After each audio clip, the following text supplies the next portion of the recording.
रामकृष्ण हरी माऊली. आजचा विषय आहे नामाचे महत्त्व. तर भगवंताचे नाम हे सर्वात श्रेष्ठ आहे.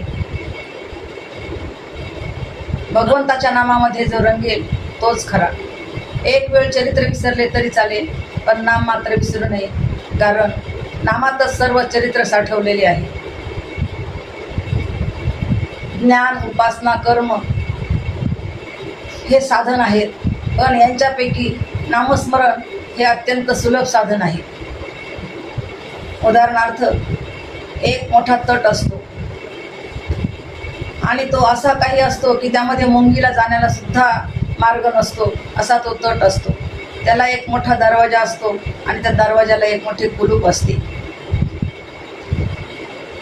तर एक जणाला त्याची किल्ली मिळाली तर त्या तटामध्ये जाणे त्याला सहज शक्य झाले.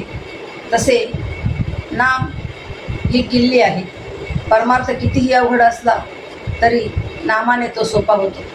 म्हणून आपण संतांच्या वचनावर विश्वास ठेवून जर नामस्मरण केले तर आपली श्रद्धा बळकट होते आणि त्या श्रद्धेने आपल्याला भगवंताची भेट होते आणि भगवंताच्या भेटीतच आपल्याला समाधान प्राप्त होते. आपण असं कितीही प्रयत्न केला तरी आपल्याला समाधान मिळू शकत नाही, पण भगवंत भेटल्यानंतर आपल्याला समाधान प्राप्त झाल्याशिवाय राहत नाही. म्हणून संतांच्या वचनावर विश्वास ठेवावा आणि श्रद्धेने नामस्मरण करावे, म्हणजे आपल्याला खरे सुख समाधान प्राप्त होईल. रामकृष्ण हरी माऊली.